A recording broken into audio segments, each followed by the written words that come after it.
상의 탈의를 잠깐 좀 해도 실례가 안 되겠습니까? 네.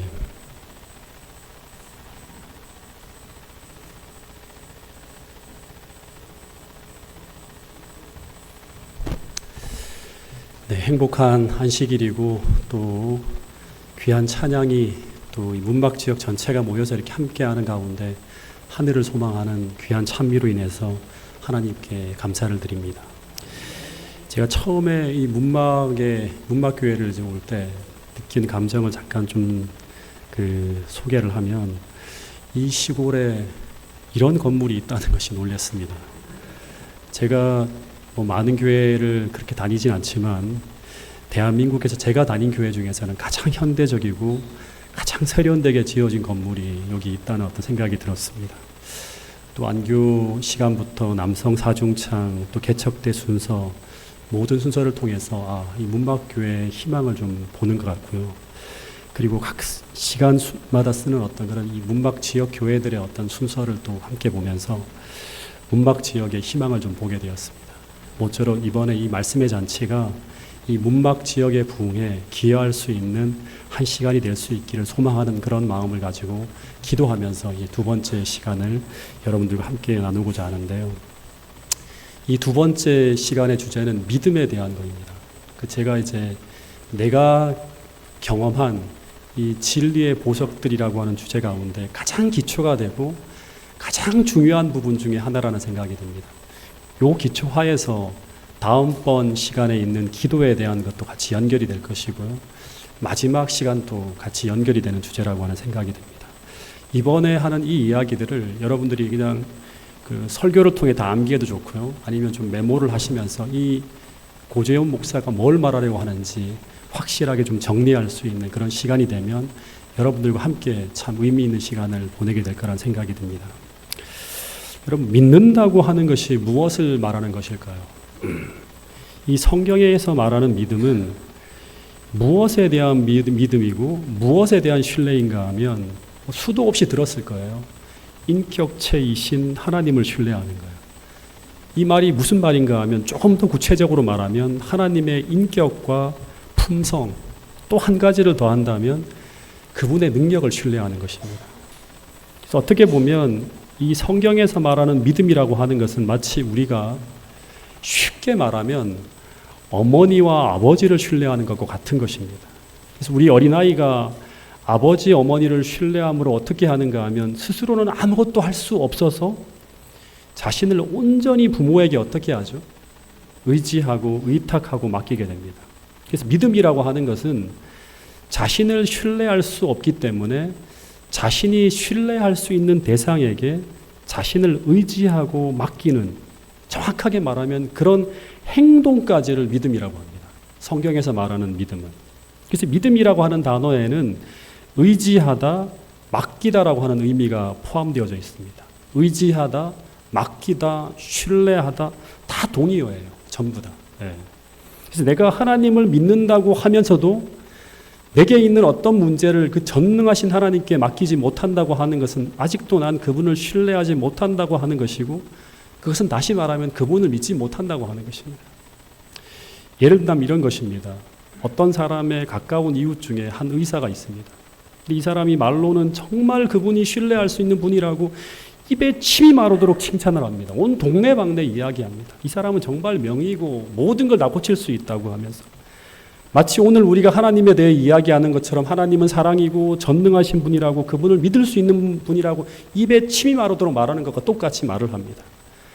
근데 이것이 단지 우리 안에 있는 지식이나 단순한 감정인지 아니면 정말 우리 안에 있는 진실한 믿음인지는 확인할 필요가 있습니다. 근데 그것이 언제 확인되어지는가 하면 그것은 바로 이제 자신의 몸에 어떤 문제가 생겨서 이제 그 의사에게 실제로 자신의 몸을 맡겨야 될 때입니다. 근데 만일 그때 이 사람이 그 몸을 그 의사에게 맡기지 못한다면 그 믿음은 실제 고백과 다르게 그 의사를 믿지 못한다고 하는 걸 증거하는 것입니다. 그래서 그 사람이 자신의 가장 소중한 몸을 이제 그 의사에게 맡길 수 있는가 없는가를 통해 그 고백이 진짜인지 가짜인지를 증명하게 됩니다. 이 믿음은 어제도 말씀드린 것처럼 위기와 문제 속에서 시험되어지고 그가 그 문제 속에서 행하는 그 행함의 모습을 통해 그 문제를 어떻게 풀어가는가 하는 그 모습을 통해서 그 믿음이 증명되어진다고 성경 야고보서에서는 말하고 있습니다. 믿음이, 행함이 없는 믿음은 뭐다? 그건 죽은 믿음이라고 하는 거예요. 주님은 끊임없이 오늘 우리에게 이 믿음이 있는가 없는가 확인하라고 하는 것입니다. 어제 마지막 말씀으로 본 건데요. 한 번 더 읽어보겠습니다. 고린도후서 13장 5절 말씀입니다. 시작.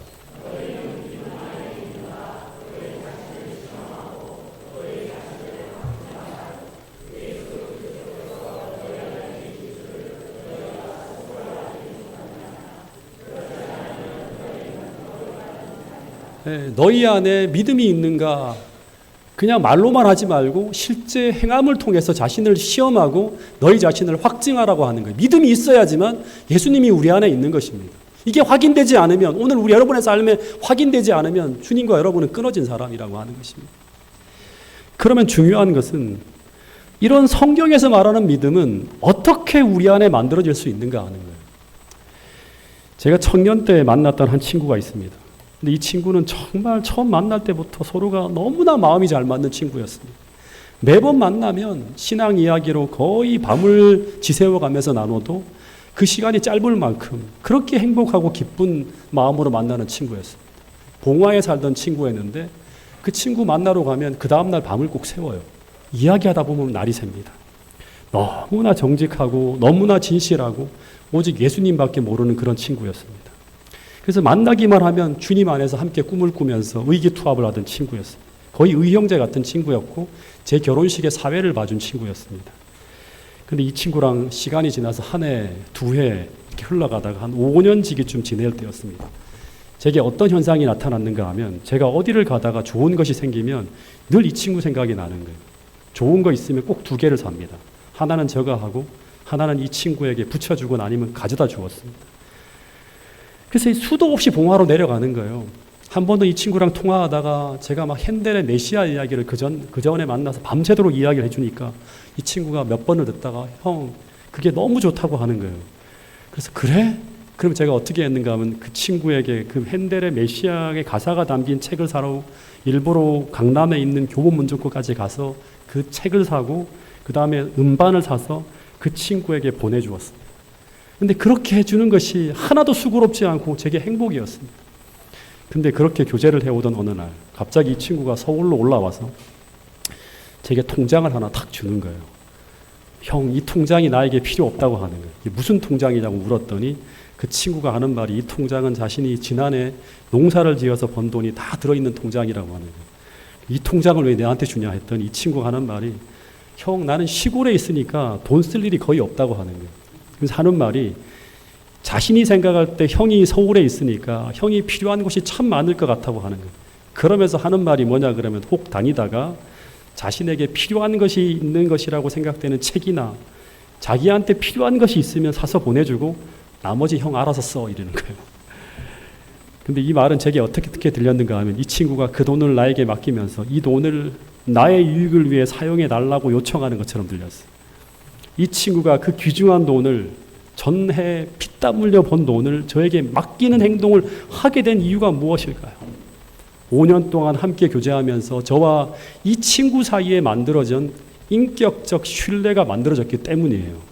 다시 말해서 피땀 흘려 번 그 소중한 돈을 저에게 맡겨도 제가 그 친구를 사랑하기 때문에 그 돈을 그 친구의 유익을 위해 사용해 줄 것이라고 하는 인격적 신뢰가 있었기 때문에 맡긴 거예요.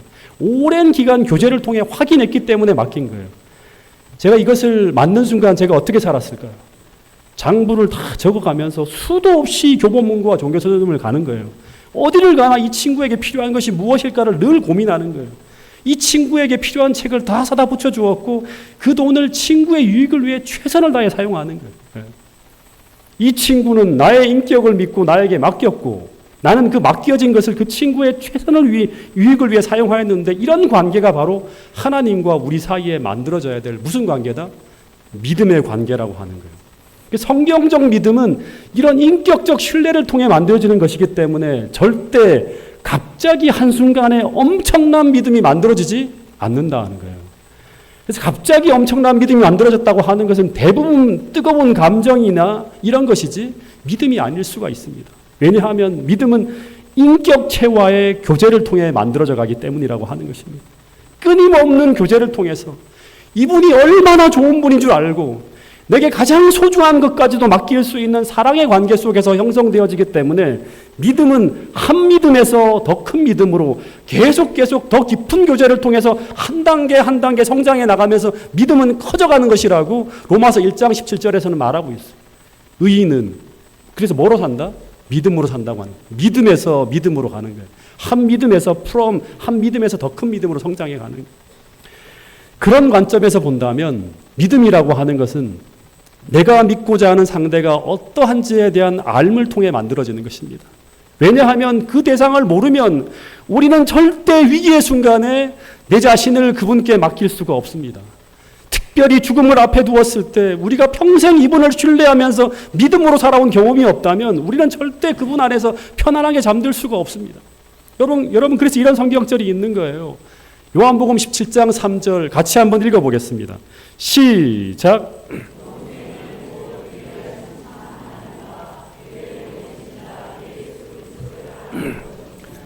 영생은 유일하신 참 하나님과 그의 보내신 자 예수 그리스도를 아는 것이다. 다시 말해서 아는 것에서 믿음이 시작되어지고 아는 것에서 생겨난 그 믿음에서 영생이 시작된다고 하는 것입니다. 그래서 내가 믿는 그 대상을 알아야지만 우리는 의심하지 않고 우리가 맡긴 것이 우리에게 최선의 유익으로 돌아올 것을 확신할 수 있는 믿음이 생겨나는 것입니다. 이런 믿음이 있는 사람이 받을 수 있는 가장 큰 축복이 무엇인가 하면 바로 마태복음 11장 28절 29절 말씀입니다. 수고하고 무거운 짐진 자들아 다 내게로 오라. 내가 너희를 어떻게 하리라? 쉬게 하리라. 여기서 말하는 이 쉼이라고 하는 것은 평안이라고 할 수 있는 것입니다. 여기서 말하는 이 수고하고 무거운 짐은 오늘 우리가 인생을 살아가면서 지게 되는 모든 무거운 짐들인데 우리에게 쉼이 오려면 이 무거운 짐이 우리의 짐에서 하나님의 짐으로 옮겨져야지만 우리에게 쉼이 옵니다. 옮겨지지 않으면 우리는 계속 무거운 거예요. 근데 옮겨지게 만들어주는 것이 그것이 무엇이다? 성경에서 말하는 믿음이에요. 그래서 이 믿음의 크기만큼, 이 믿음의 분량만큼 우리는 평안을 얻을 수 있다고 하는 것입니다. 그래서 끊임없이 우리는 믿음에서 더 큰 믿음으로 성장해 나가야지만 우리는 더 큰 위기와 가장 큰 고통 속에서도 평안을 얻을 수 있는 거예요. 하나님이 얼마나 위대한 분이시고 그분이 얼마나 나를 사랑하는지를 우리가 알아야지만 우리는 맡길 수 있고 거기서 평안을 경험할 수가 있다고 하는 것입니다. 여러분 그런데 만약 오늘 우리 안에 이 믿음이 없다면 우리는 교회를 다니지만 실제 성경에서 말하는 그 하늘이 주는 쉼과 평안을 누리지 못하고 살아가고 있을 것입니다. 늘 내 짐을 내가 지고 다니면서 광야의 이스라엘 백성들처럼 늘 무겁고 힘들게 살아가고 있을 것입니다. 왜냐하면 그들은 자신이 가지고 있는 그 이상의 힘을 하나님이 주시는 그 힘을 사용하지 못하며 살아가기 때문이에요. 여러분 믿음은 나의 짐을 하나님께로 가져가서 하나님께 맡김으로 말미암아 내 짐을 하나님의 짐으로 옮겨 놓는 것, 이것을 뭐라고 한다? 믿음이라고 합니다. 그럼 이 짐이 누구의 짐이 됩니까? 하나님이 움직여서 하나님이 해결하셔야 될 하나님이 짐이 되는 것입니다. 그리고 그렇게 되었을 때 우리는 하나님이 주시는 그 힘과 은혜로 그 짐을 하나님과 함께 지고 갈 수 있는 거예요. 그것을 가지고 본문에서는 하나님의 멍에를 함께 짊어진다고 표현하고 있습니다. 그리고 그때 우리 마음이 쉼을 얻게 된다고 합니다. 여러분 믿음의 첫 번째 요소는 무엇이다? 맡기는 것입니다. 나를 창조하시고 나를 사랑하시며 내 인생 처음부터 끝까지를 아시는 그분께 내 인생 전부를 맡기는 것, 그것이 무엇이다? 믿음입니다. 이것이 실제가 될 때, 이것이 현실이 될 때 그때 우리는 우리의 구원을 확신할 수 있고 하나님의 실제적 임재를 느끼는 은혜의 삶을 살아갈 수 있는 거예요. 사도 바울이 로마서에서 그토록 말하는 은혜 아래의 삶을 살아갈 수 있다고 하는 것입니다.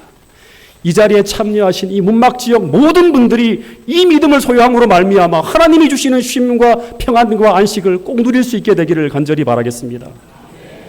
이제 믿음의 두 번째 요소를 말씀드릴 텐데요. 이 믿음의 두 번째 요소는 믿음의 첫 번째 요소인 이 맡김이라고 하는 것이 어떻게 우리에게 이루어질 수 있는지를 알려드리는 방법이에요. 그건 무엇인가 하면 딱 한마디로 정의하면 나를 신뢰하지 않는 거예요. 첫 번째는 맡기는 것, 두 번째는 나를 신뢰하지 않는 것입니다. 여러분, 내가 어떤 것을 하나님께 맡긴다고 하는 것은 또다시 말하지만 나를 신뢰할 수 없기 때문에 내가 신뢰할 수 있는 하나님께 맡기는 거예요. 근데 반대로 우리가 맡기지 못하는 이유가 무엇인가 하면 하나님을 신뢰하지 못하기 때문이에요. 근데 하나님을 신뢰하지 못하는 가장 중요한 이유는 무엇인가 하면 하나님보다 나를 더 신뢰하기 때문이에요. 나의 지혜와 나의 능력과 나의 경험을 더 신뢰하기 때문이에요. 성경에 보면 믿음이 실패하는 대부분의 경우는 여기에 시작됩니다. 주님은 이 잠언 3장 5절부터 8절에서 이런 말씀을 해요. 어떻게 보면 이게 지혜인데요. 삶을 지혜롭게 살아가는 하나의 방법을 다윗이 잠언서에 설명하는데 이건 믿음의 공식이에요. 성경에서 말하는 믿음에 대해서 가장 잘 설명해 놓은 이 성경절이 바로 잠언 3장 3절부터 5절 말씀입니다. 저는 지난번에 그 태능교회 어떤 한 분의 개업 예배에도 이 말씀을 드렸고요. 집집마다 방문해 가면서 기회만 되면 이 말씀을 드립니다. 왜냐 그럼 믿음에 대한 가장 중요한 공식이기 때문에. 한번 말씀을 하나하나를 묵상하는 마음으로 생각하면서 한번 읽어보겠습니다. 잠언 3장 5절부터 8절 말씀입니다. 시작.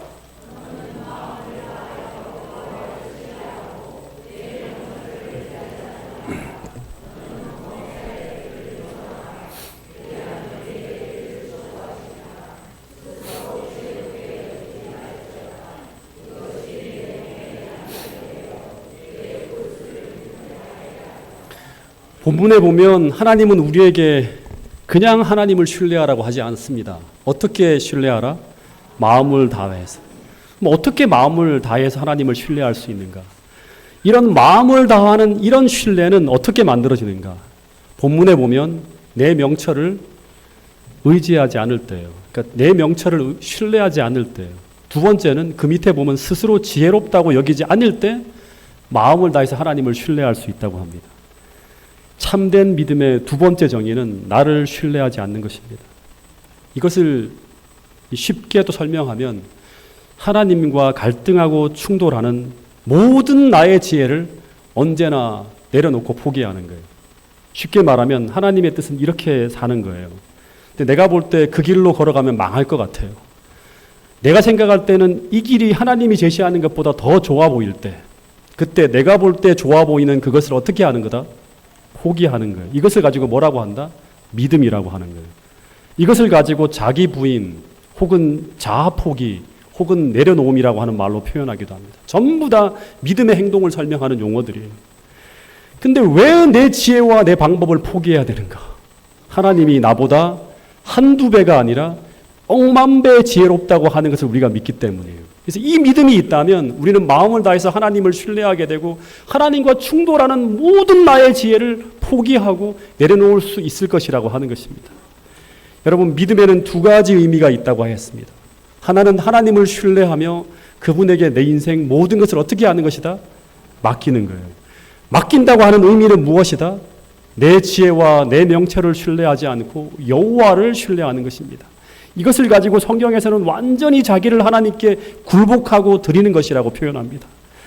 그런데 이 믿음의 법칙이 말로만 하지 않고요. 오늘 우리 삶에 실제적으로 놓여지면 이런 하나님에 대한 신뢰가 우리 삶의 원칙과 법칙으로 놓여지기만 하면, 즉 오늘 우리가 이런 원리로 우리 인생을 살아갈 수만 있다면 우리는 우리 인생에 어떤 일이 벌어진다 하더라도 절대 패배하지 않고 다 이기게 된다고 성경은 이야기하고 있습니다. 이것을 가지고 성령 충만한 삶이라고 말하기도 합니다. 왜냐하면 여기에는 성령의 역사, 하나님의 역사가 언제나 필연적으로 임하도록 약속되어져 있기 때문이라고 하는 것입니다. 이 공식을 잘 반영하는 것이 무엇인가 하면 이스라엘의 1500년간의 역사입니다. 성경에 보면 이스라엘의 모든 전쟁 속에 나타나는 그 전쟁의 성패를 좌우하는 아주 간단한 법칙이 있습니다. 수많은 스토리가 있지만 법칙이 나와요. 그 법칙을 하나님은 이스라엘의 전 역사를 통해서 계속 반복적으로 보여주면서 우리에게 믿음에 대한 중요한 원리를 가르쳐주고 있습니다. 그런데 그것이 무엇인가 하면 그 전쟁이 누구의 전쟁인가 하는 것입니다. 즉 누가 계획하고 누가 주도하고 있는 전쟁인가 하는 것입니다. 즉 이스라엘 왕의 전쟁인가 아니면 여호와의 전쟁인가 하는 것입니다. 근데 이 조건에 맞추어 보면 그 다음의 결과는 보지 않아도 됩니다. 왜냐하면 똑같은 방법으로 수도 없이 반복되어지기 때문이라고 하는 거예요. 만약 그 전쟁이 왕의 지혜와 왕의 궁세만을 가지고 치러지는 전쟁이라면 다 패합니다. 결과는 안 봐도 돼요. 근데 만약 그 전쟁이 여호와의 전쟁이라면 그 어떤 악조건 속에서 전쟁을 치른다 하더라도 다 이깁니다. 심지어 300명이 18만 대군과 싸운다 하더라도 이깁니다. 왜 그렇죠? 그 전쟁엔 하나님이 나가 함께 싸우시기 때문이라고 하는 것입니다. 그런데 이 전쟁에 하나님을 개임하시기 위한 유일한 조건이 바로 무엇인가 하면 바로 믿음이라고 하는 거예요. 다시 말해서 나의 전쟁을 여호와의 전쟁으로 전환시키는 유일한 조건이 바로 무엇인가 하면 믿음이라고 하는 거예요. 믿음은 하나님 믿습니다, 도와주세요 하는 게 아니라 성경에서 말하는 믿음이란 무엇인가 하면 나의 삶에 문제가 벌어졌을 때, 내 인생에 전쟁이 벌어질 때 첫 번째 그 상황을 어떻게 한다? 주님께 맡기고, 두 번째는 나의 지혜가 아니라 나의 지혜를 포기하고, 세 번째는 하나님이 지휘하시는 방법을 따라 나가는 거예요. 그러면 이 심플한 세 가지 원리에 맞춰봐서 다 맞는다 그러면 그 결과는 시간이 지나가면 다 이깁니다. 우리가 어떤 문제에 휘말려 있다 하더라도 우리가 이 공식으로 살아갈 수 있다면 우리는 그 어떤 상황에도 승리할 수 있다고 주님께서는 말씀하고 있는 것입니다. 저는 수도 없이 이 경험을 하고 있습니다. 최근에도, 작년 초에도, 올해에도 계속 문제에 휘말릴 때마다 이 공식에 적용해서 문제를 풀어가려고 합니다.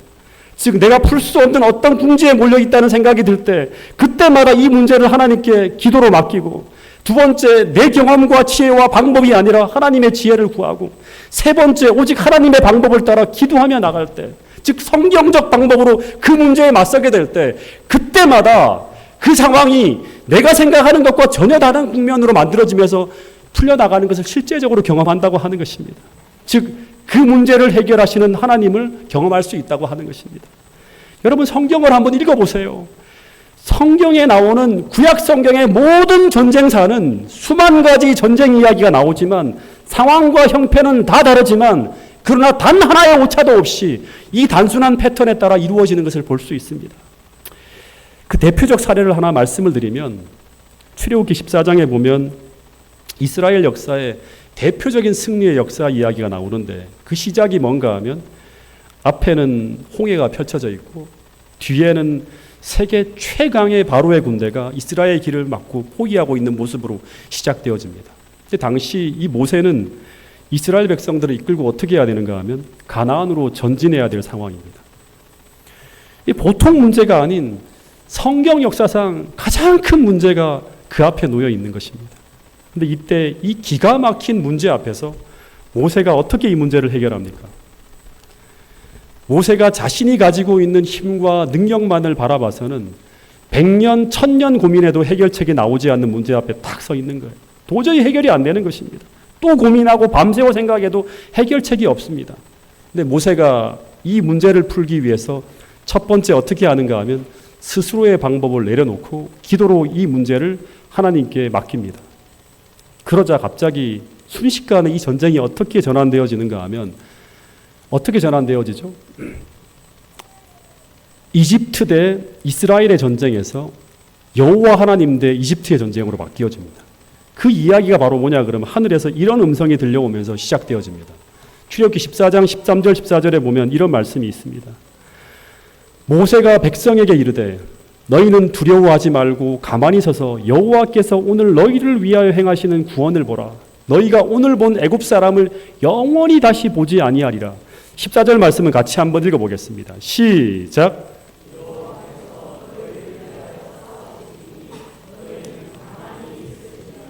여호와께서 너희를 위하여 너희를 대신해 싸운다고 하는 거예요. 네.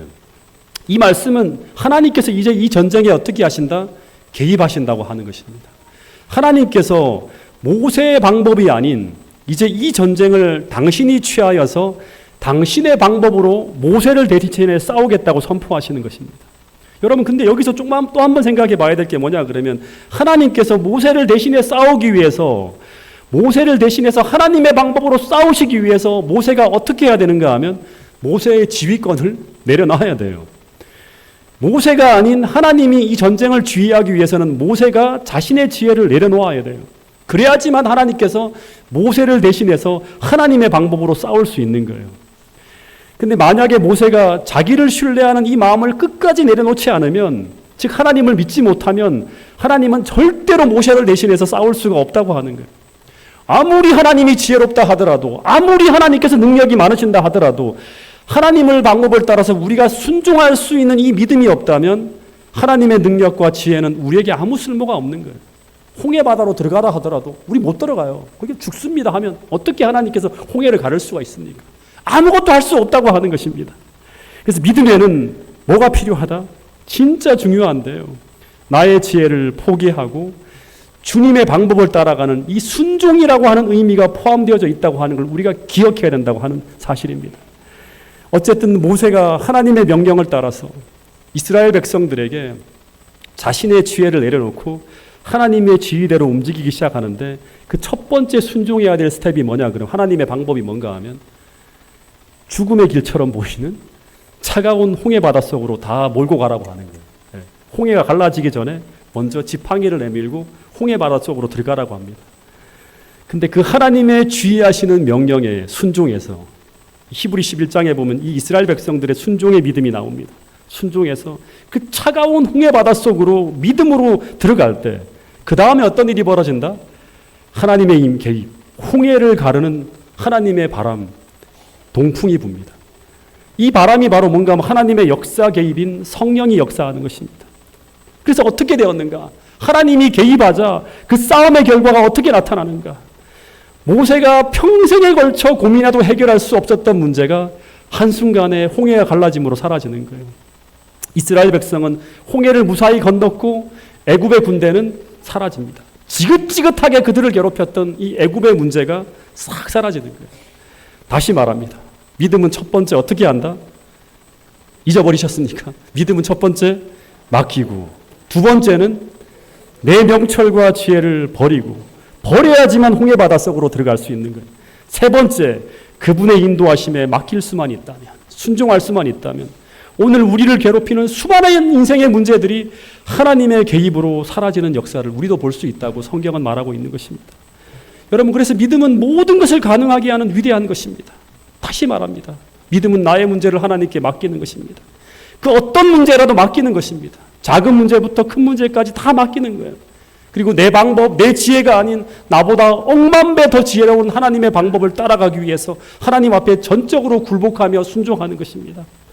이 믿음으로 살아갈 수만 있다면 아무리 거대한 거인일나 할지라도, 아무리 견고한 난공불락의 요새라 할지라도 우리의 믿음 앞에 무너지는 것을 볼 수 있을 것이라고 약속하고 있는 것입니다.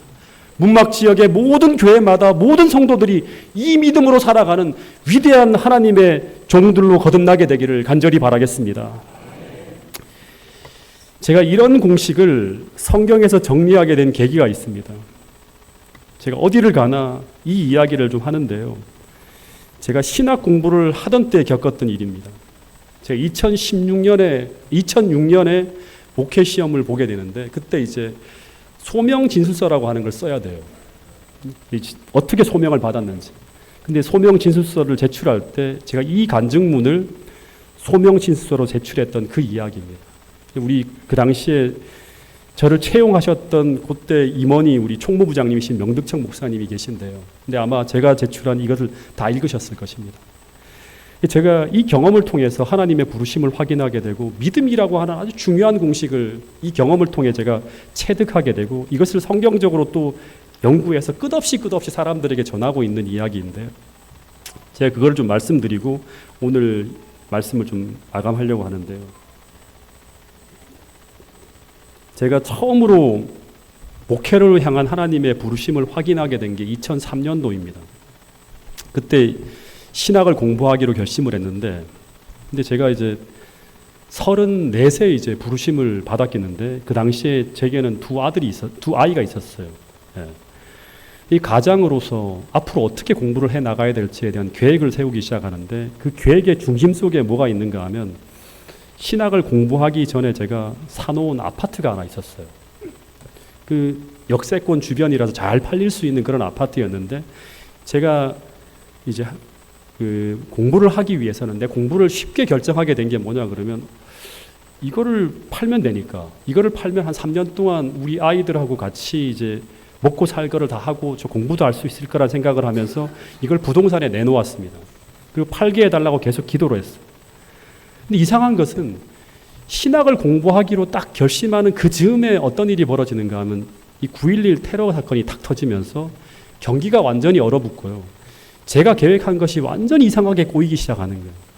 그렇게 잘 팔리던 아파트가 안 팔리는 것입니다. 그 가운데 제가 신학대학원 시험을 치렀고 그리고 계속해서 하나님께 아파트를 팔아달라고 기도하고 있었어요. 안 그러면 상상할 수 없는 어려움이 딱 시작되니까요. 그리고 하나님께서 당연히 팔아줄 거라 생각했어요. 봄쯤에 제가 그 소명을 확인하고 그 다음에 이 여름쯤에 아파트를 내놨기 때문에 충분하게 그 다음 해부터는 공부를 할 수 있을 거라 생각이 시간이 많이 남았으니까. 왜냐하면 아파트가 팔리지 않으면 3년 동안 공부하는 것은 불가능하다고 제 머릿속에 딱 담겨 있는 거예요. 근데 집이 12월까지 안 팔리는 거예요. 낮출 수 있는 최저가로 계속 떨어뜨리는데도 부동산에 가면 안 팔리는 거예요. 사는 사람이 매기가 하나도 없다는 거예요. 사람들은 더 떨어질 거라고 기대하고 안 산다는 거예요. 그러면서 제가 진퇴양난에 빠졌습니다. 왜냐하면 당시 저는 매달 생활비 빼고 고정적으로 그 당시에 2003년도에 100여만 원 이상의 돈을 매달 지출해야 되는 상황이었어요. 이것저것 하고 있는 것들이 있었기 때문에. 정리가 안 된 일들이 있었기 때문에. 그게 공부를 하고 난 다음에도 계속 몇 달간 이어지기 때문에 이게 만약에 안 팔리면 아무것도 할 수 없습니다. 거기다가 두 아이의 양육비에다가 학원 다 다니고 있죠, 아이들이. 아파트 관리비에다가 제 대학원 학비에다가 생활비까지 생각하면 아파트를 팔지 못하면 딱 2달도 못 가서 공부는 중단하는 거예요. 왜냐 그럼 천문학적인 돈이 들어가고 있었기 때문에.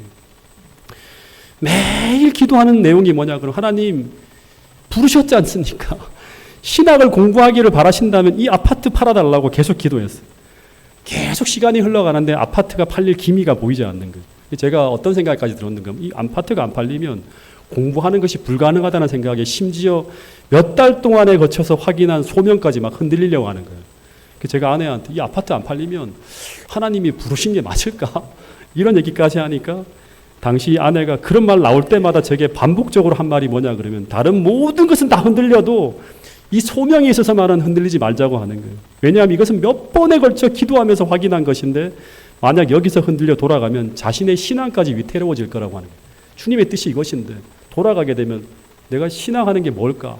이런 생각을 또 하게 될 것 같다고 하는 거예요. 당시 우리 가정에 몇 개월간에 걸쳐 여러 가지 일들이 벌어졌어요. 우리는 그것을 하나님의 부르심으로 생각했어요.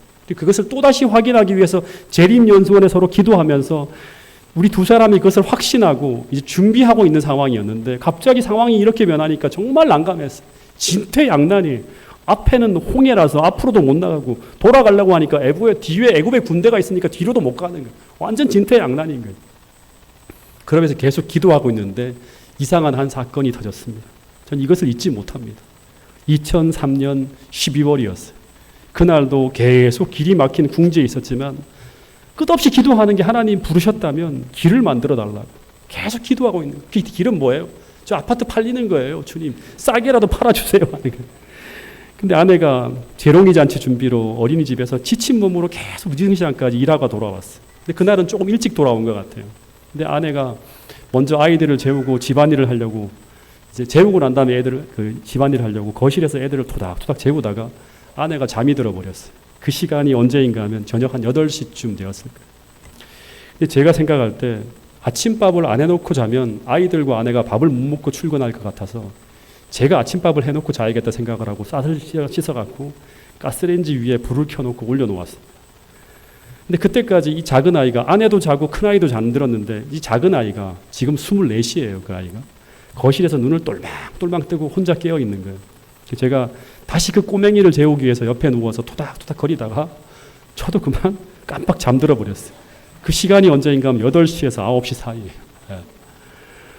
그 잠이 들었다 싶어서 눈에 탁 깼는데 주방에 불이 환하게 켜져 있고 벽걸이 시계를 보니까 6시였어요. 오전 6시.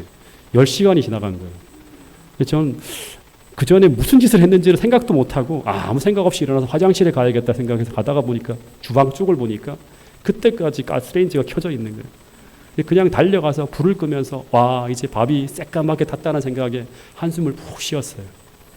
밥솥을 열면 생각하기를 10시간 동안 밥통에다가 밥통을 불 위에 얹어 놓았으니까 아주 새까만 숯덩이가 되어 있을 거라고 생각하고 밥솥을 열었습니다.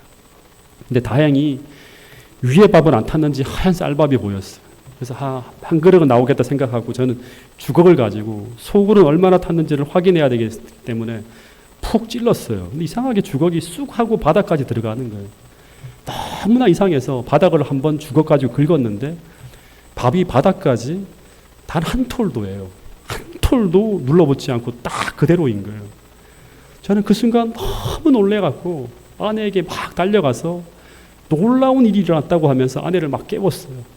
이제 기도하고 있었잖아요. 계속 두 사람이 같이. 그리고 이 상황을 설명을 해야 되는데 이 상황을 딱 설명하니까 처음에는 아내가 잘 믿지 못하는 거예요. 그래서 제가 손을 댈 수조차 없는 그 뜨거운 열기가 남아있는 그 밥통에 딱 손을 대게 했더니 그 다음부터 내가 너무 진지하게 말을 하니까 그때부터 믿기 시작하는 거예요. 그러면서 그 순간 서로가 마주보고 이 순간 왜 이런 일이 벌어졌는지를 생각하며 서로 말하기 시작했어요. 이것은 하나님께서 우리 가정을 부르시는 메시지다. 다시 말해서 이것은 우리 앞길에 그 어떤 해결책이 없다 하더라도 전진하라고 하는 표시라고. 다시 말해 기드온처럼 하나님께서 우리를 부르신다는 표적으로 함께 믿게 되었어요. 근데 계속 떠나지 않는 의문이 뭐냐 그러면 10시간 동안 가스레인지 불 위에 놓여진 그 밥통 속의 밥이 어떻게 단 한 톨도예요. 단 한 톨도. 단 한 톨도 눌지 않았을까? 이거예요. 저는 한 달 동안 아니 최근까지도 이런 간증을 할 때마다 가끔씩 계속 이 상황을 어떻게든 과학적으로 한번 이해해 보려고 계속 시도했어요. 살펴보았어요. 왜냐하면 제게 벌어진 상황은 어떤 것으로도 설명할 수 없는 현상이었기 때문에. 생각하면 할수록 답은 하나. 그 뜨거운 가스레인지 불꽃과 그 밥통 사이를 천사가 개입해서 그 열기를 10시간 동안 아주 적절하게 밥이 잘 될 수 있도록 조절하였다고 하는 걸 인정하지 않으면 도저히 답이 나오지 않는 상황이었어요. 최근에 제가 혹시 또 다른 이유가 있지 않을까 생각해서 떠오른 게 뭐냐 그러면 아내에게 한번 얘기했는데 주방에 창문이 열려 있었을 것 같아. 내가 자는 시간 동안 그 해가 12월이었잖아요. 겨울이었잖아요. 찬바람이 강하게 불어서 밥이 눌지 않도록 하지 않았을까. 이런 생각을 해봤어요.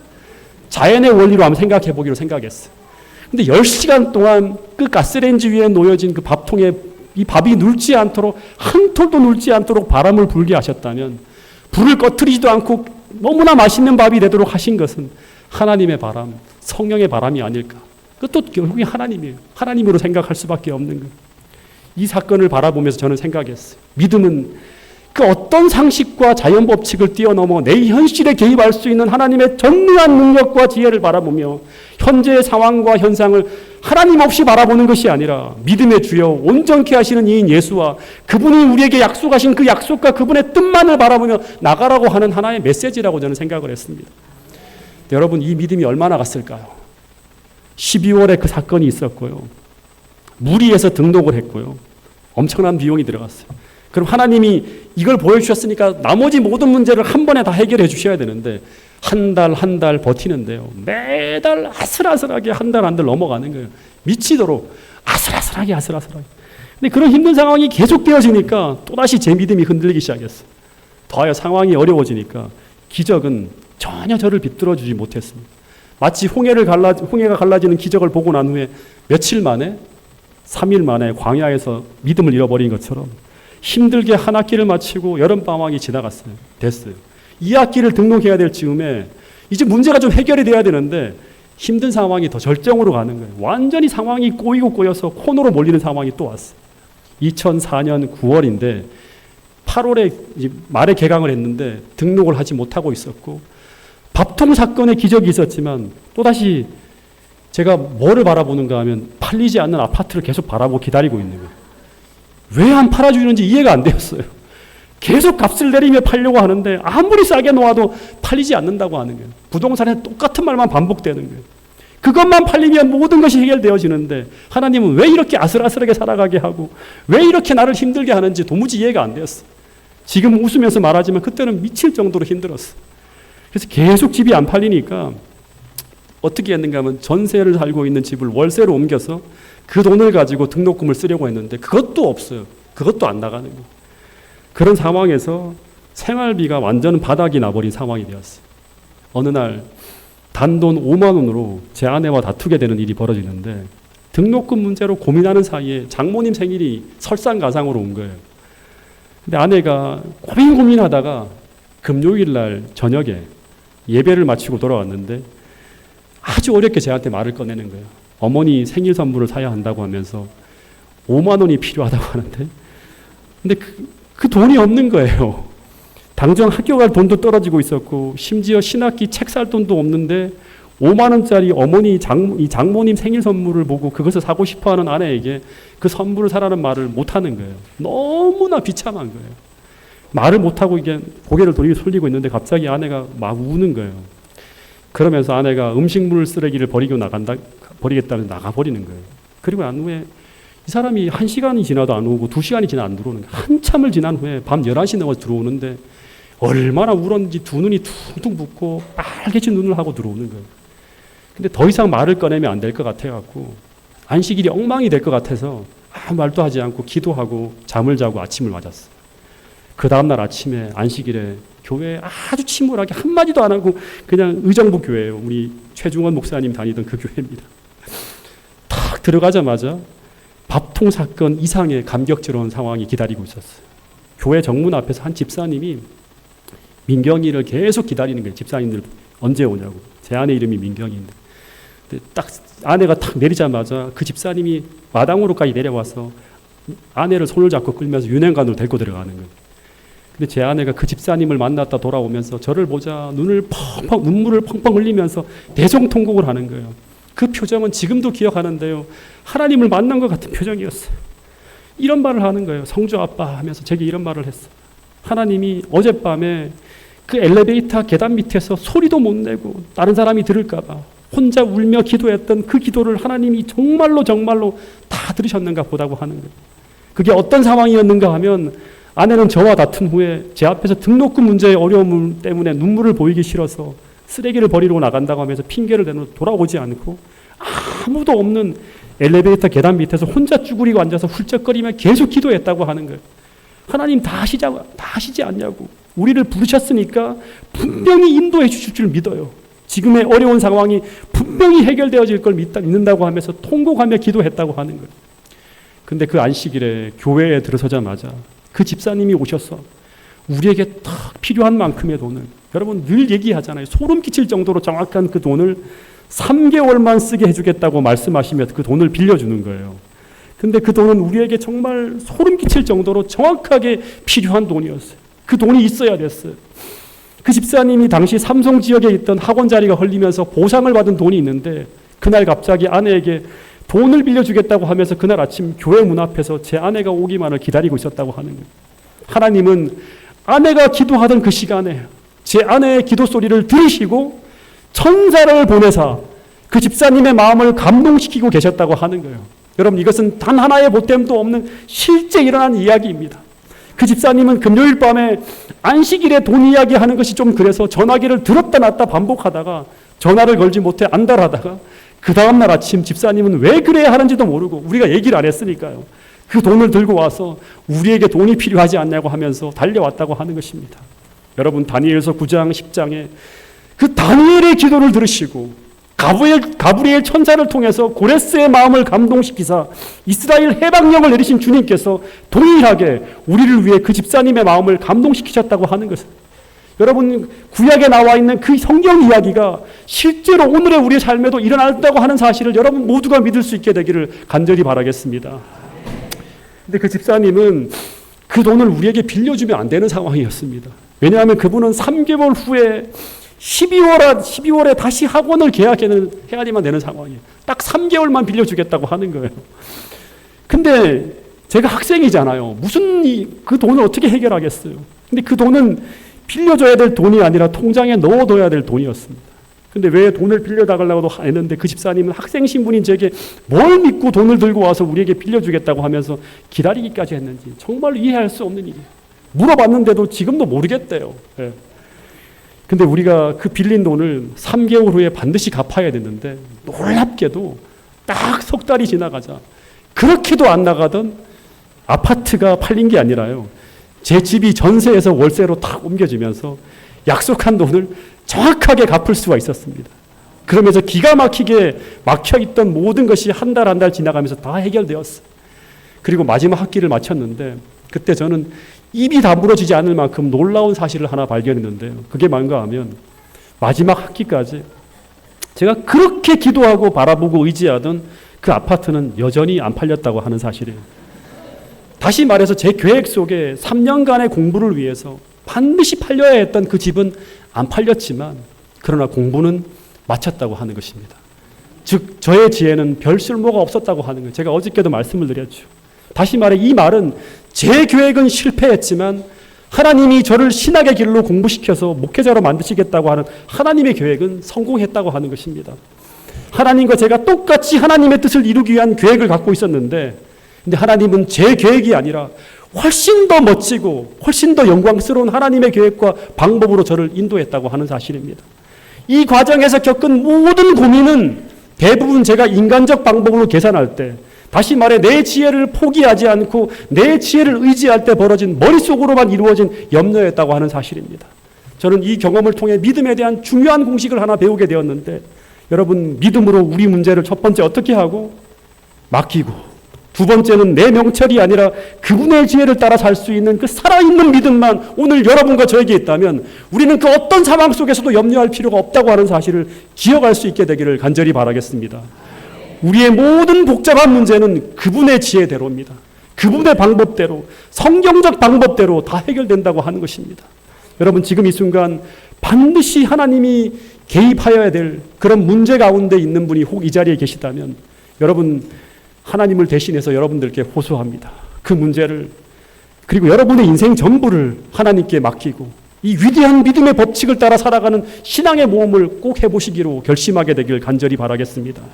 그리고 나의 지혜보다 억만 배 더 지혜로운 하나님의 방법을 따라 살아갈 때 그때 경험하게 되는 위대한 하나님의 역사를 여러분 모두가 경험할 수 있게 되기를 간절히 바라겠습니다. 마지막 말씀입니다. 이 말씀 같이 읽고 마치겠습니다. 요한복음 11장 40절 말씀입니다. 시작. 내가 믿으면 다시 말해 맡기고 나의 지혜를 포기하고 하나님께서 인도하시는 대로 따라가면 하나님께서 우리 인생에 역사하시는 하나님의 영광을 보게 된다고 하는 것입니다.